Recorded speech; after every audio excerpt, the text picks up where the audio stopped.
theme for this month because it is Chiropractic First Month by the ACA hashtag. And we're going to talk about surgery basically. When you look at the, I'm going to move down here.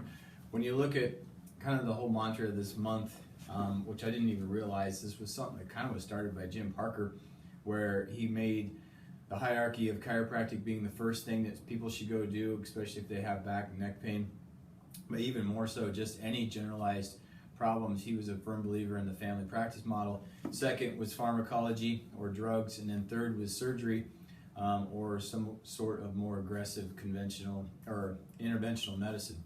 So that's where kind of some of the chiropractic first thing came from, and I didn't even realize that until I was in Parker this weekend. So a little shout out to Jim Parker there.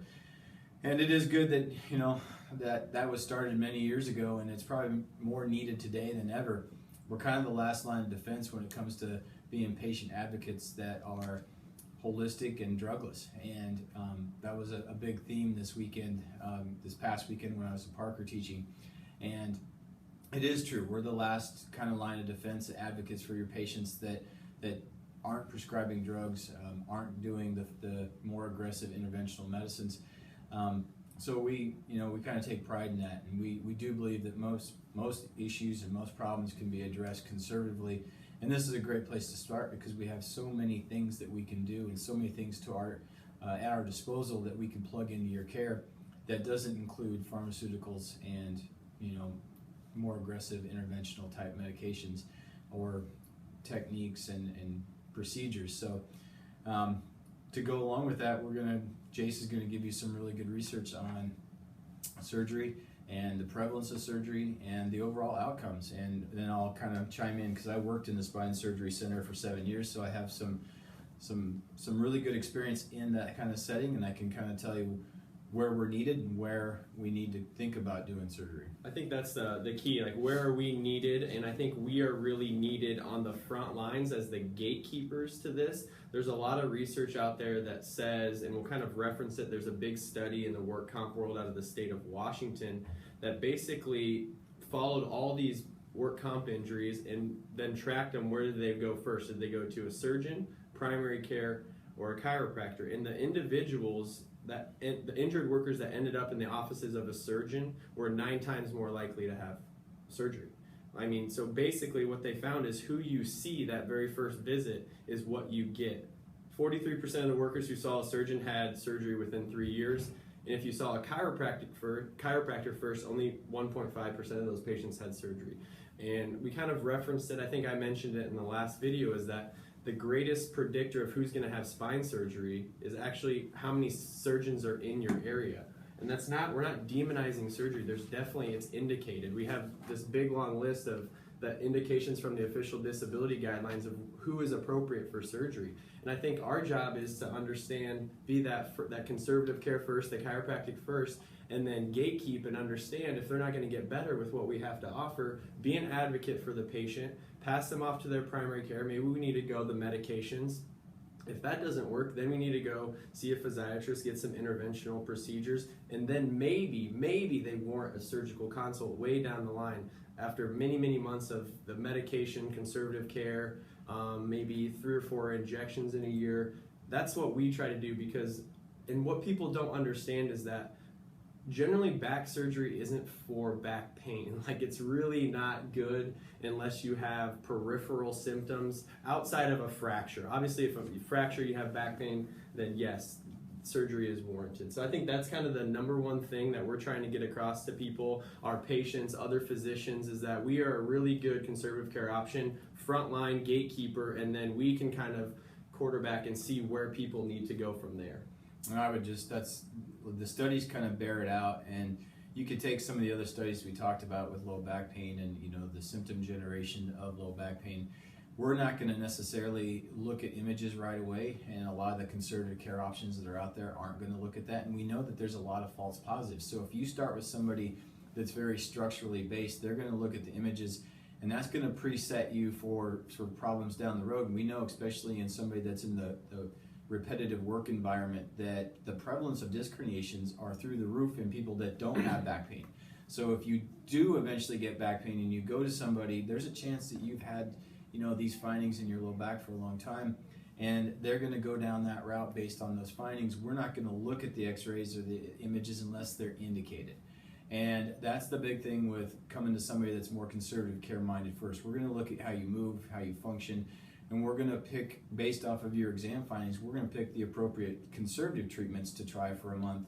And then if that's failing and if it's not working or if it's a quality of life issue, then we present the options. And the options are to continue conservative care, see if you can get better, do something different with the conservative care route, maybe get you to somebody else, or down the road it should be about your third or fourth option to get surgery, because in back surgery especially, if you're not appropriately picked, meaning like Jay said, you have peripheral symptoms, you start to have some muscle findings like weakness, atrophy, those kinds of things, then maybe we need to discuss the surgery thing. But you can change the function over a long period of time, which eventually will also change the symptoms.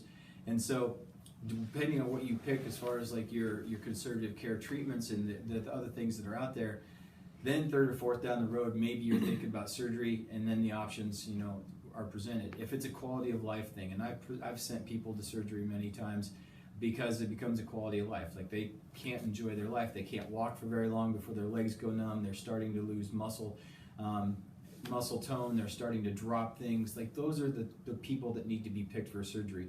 But if you just look at back pain with some peripheral symptoms that haven't lasted very long and you take the surgical route, it's 1/3 get better, 1/3 stay the same, 1/3 get worse. And to me, that's not a very good outcome, to jump right into something that's basically the rule of thirds.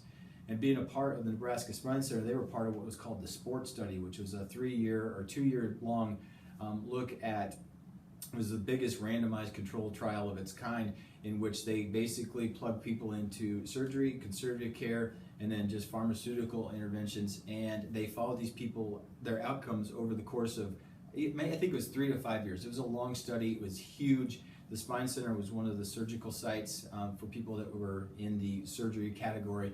And what it showed over that 3 and 5 year route with people with the same exact symptoms, the outcomes were exactly the same at the end of that 5 years, whether you did surgery or whether you did the conservative care route. So just realize that there are options out there for you, and make sure that if you are considering that, that you're an appropriate candidate for it, and discuss with all of you need a team of people to kind of help make that decision. Not one person should make that decision for you. I think the interesting thing is, if you look at the outcomes, generally the surgery, like in the 3 to 6 months, they do a lot better. Like it's really, you get a lot of relief really quickly. But then, if like Corey said, it's a long study, 3 to 5 years, the differences just start to go away as we get longer and longer out, meaning comparing surgery to conservative care.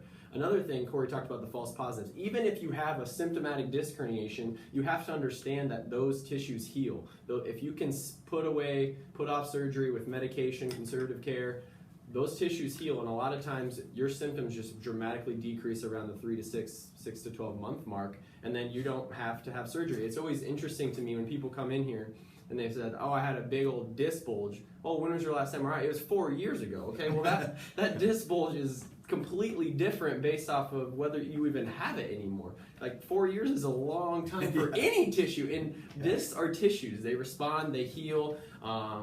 They're symptomatic sometimes. They're not. Like you'll see a lot of false positives, the disc generation.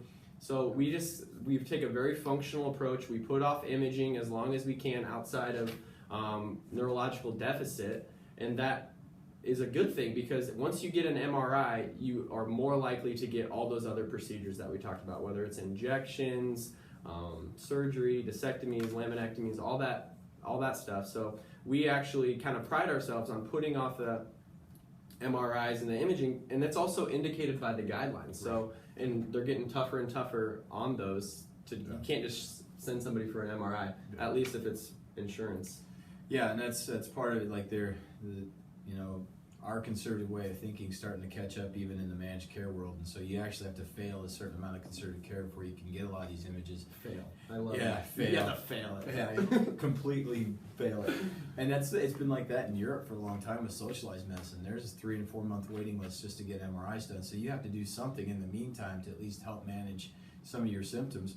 And that's what we're here for, is to just give you another option. we are proud in the fact that we have patients that come here post-surgically. We've sent them for surgery, they come back, and because they realized that there was a reason for that disc herniation or those findings that got to that point where that nerve root compression was so great that we had to do something. But the surgery is just fixing that little moment in time, and there's a reason for those things or that cascade of events to be in place, and it's always function precedes structure. And if you can continue to keep the function normal, then that structure is gonna last a lot longer, and those surgeries are gonna be more beneficial long term than if you just did the surgery and just quit conservative care altogether, because we are here to help you function better. We're here to help you live a little healthier lifestyle so that you don't have to go back and do more surgery. Right. Because once you have a fusion or something like that, it's basically like holding a wire and then moving it back and forth. Eventually that spot above there is going to wear out, and so our job is to hopefully educate you well enough to know that if you do have the surgery, there's a reason why you still need to probably see us, not every day for the rest of your life or 3 times a week for the rest of your life, but there is a certain appropriate amount of conservative care that's going to prevent you from going back and having more surgery. I agree with that 100%. That was very good. So I don't really have much more to add after that. We're going to try to keep these pretty brief. We'll post it on YouTube, and then